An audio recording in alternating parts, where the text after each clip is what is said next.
Gente, a primeira etapa do Exame Nacional do Ensino Médio, o Enem, já vai ser nesse domingo, hein? Dia 3 de novembro. E aí, estão preparados, estudantes? 4.300.000 estudantes têm inscrição confirmada. Ao todo, são cerca de 10 mil salas de aplicação em 1.753 municípios de todos os estados e o Distrito Federal. Então, para falar sobre o Enem e para dar dicas preciosas para você que está nessa preparação, atenção, você que vai fazer o exame. Esse professor é demais. Oswaldo Vilardi ao vivo com a gente. Especialista em preparação para o vestibular. Seja muito bem-vindo, professor. Bom dia a todos aí. Muito obrigado pelo convite. Falar do Enem, para mim, é algo extremamente importante. Eu estou nessa trajetória há mais ou menos 20 anos. Quando o Enem era um único dia apenas, 63 questões, não existia redação. Eu fiz dessa época. Eu também fiz. É bom, melhor não falar muito, senão a gente entrega a idade, né? É verdade. Qual é a ideia do Enem hoje? O Enem hoje, ele tem uma função muito específica, que é equiparar o que acontece no Brasil inteiro, diferente do vestibular tradicional.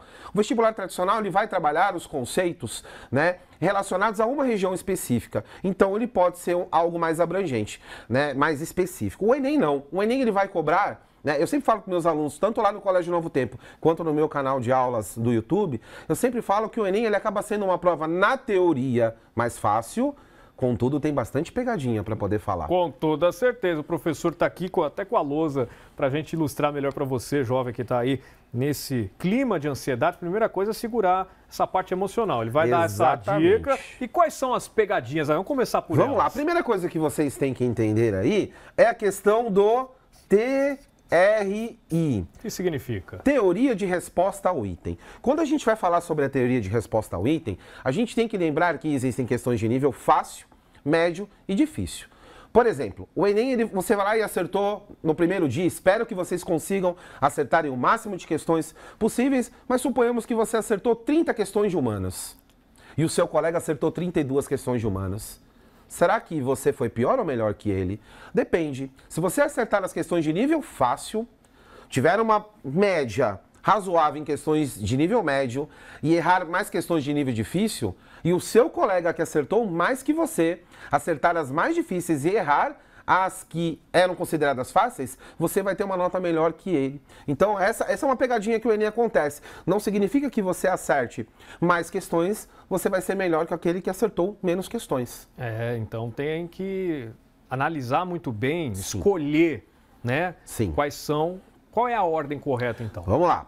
Eu, como professor de humanas, sempre vou falar para fazer as provas de humanas em primeiro. Mas sempre recomendo para começar fazendo o rascunho da redação. Por quê? Você está com a cabeça fresca. Né? Quando você está com a cabeça fresca, você pensa melhor.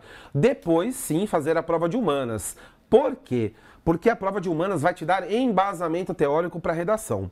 Aí sim, fazer a prova de linguagens e códigos e depois passar a redação a limpo. Então, sequência, galera, anota aí. Vamos pensar aqui. Primeiro a redação. Já começa a rascunhar. Ração no rascunho, tá, gente? Ó, rascunho. Boa. Depois, humanas. Depois, linguagens. E depois, passar a limpo a redação aqui. Com essa estratégia, com certeza, vocês vão ganhar até tempo. Inclusive, tem uma dica que eu sempre falo para o pessoal, quando vai fazer a prova de humanas, pensar, ler não só, porque o Enem ele funciona da seguinte forma. Ele vai ter um texto orientador, ele vai ter o questionamento, claro, e ele vai ter também as alternativas. Eu sempre falo para os meus alunos... Lê primeiro as alternativas. Exatamente. Boa. Por quê? Porque quando você lê a alternativa, no meio do texto, talvez você já encontre aquilo que você precisa, se você ganha tempo. Otimiza tempo. Para poder fazer a prova de linguagens. É verdade. Dá para economizar entre 30 e 45 minutos. É claro que a gente não está falando isso para o pessoal economizar tempo. Claro. E sim para ter qualidade na última parte da prova. Que é mais difícil. Sim. Até porque linguagens vai envolver... Claro, vai depender do que vocês escolherem, tanto inglês ou espanhol. Você tem a interpretação. Então, quanto mais tempo você ganhar aqui você vai ter uma vantagem para poder interpretar o texto com um tempo maior. Agora, respondendo às questões de humanas, tem que bater o olho para tentar analisar qual assunto que você tem mais identificação?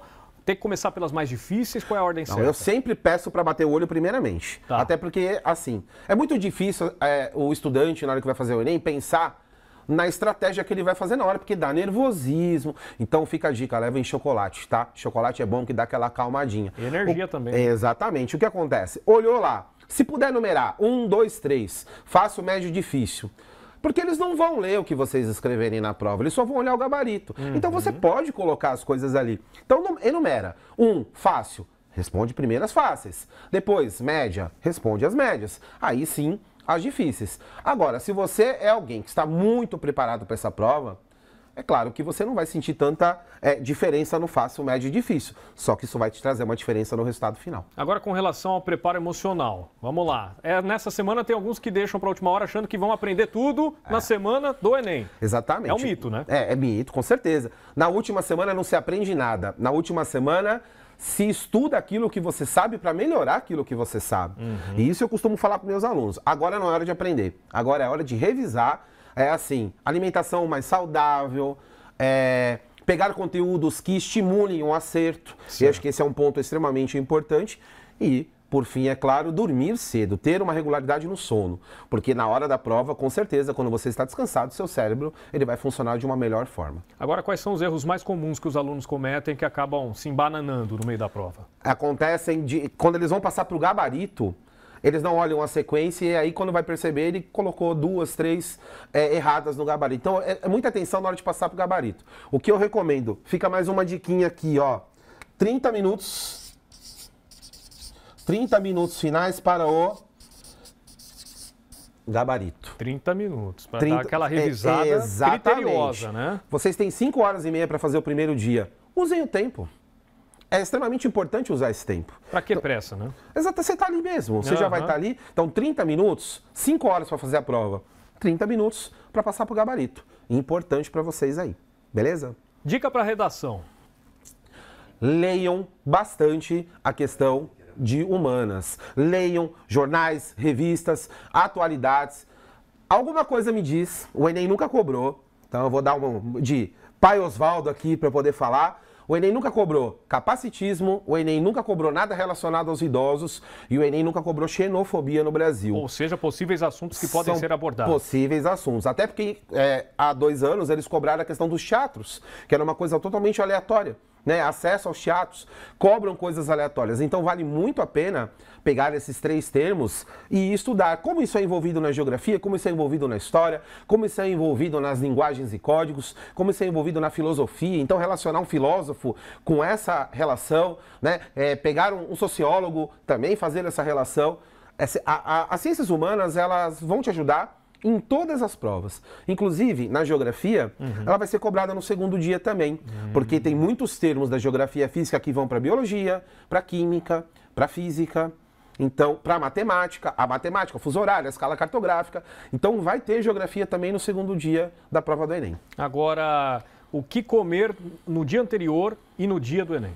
Tem gente que, vou afogar as minhas mágoas e vou comer uma feijoada. Não, pelo gente, amor de Deus. Alimentação saudável. Né? Não façam que nem eu, comam saudavelmente, tá? Então, o que vocês têm que fazer?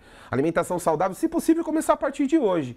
Uma alimentação cumprindo horários a cada 3 horas, bolachinha. Claro, vocês não vão fazer isso todo momento. Mas sim, café da manhã, uma refeição antes do almoço, né? Aquele lanchinho antes do almoço, 5 refeições por dia. Levar lanches para poder comer lá. Boa. Garrafinha sem a embalagem, aquelas garrafas que vocês estão acostumados a usar, não, levem embalagem transparente, levem bolacha, levem chocolate. Caneta extra. Caneta, exatamente. Eu sempre peço para meus alunos levarem 3 canetas. É fundamental para que vocês consigam aí não sofrer na hora da prova, porque sempre falha a caneta. É verdade. Sempre falha a caneta. Professor, tem uma galera te assistindo aí, né? Sim. Manda aquele abraço, então. Ó, galera do Colégio Novo Tempo, um beijão para vocês.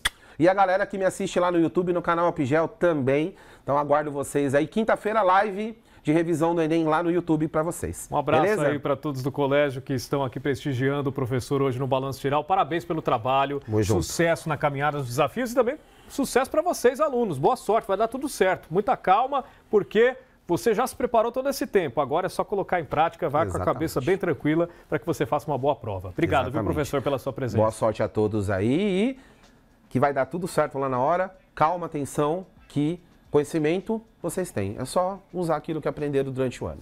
Oswaldo Vilardi, excelente professor, dando uma aula para você que está se preparando para esse momento decisivo da sua vida. Vai dar tudo certo, fique tranquilo. Você está apenas no início da caminhada, muita coisa vai acontecer. Você está plantando para colher lá na frente.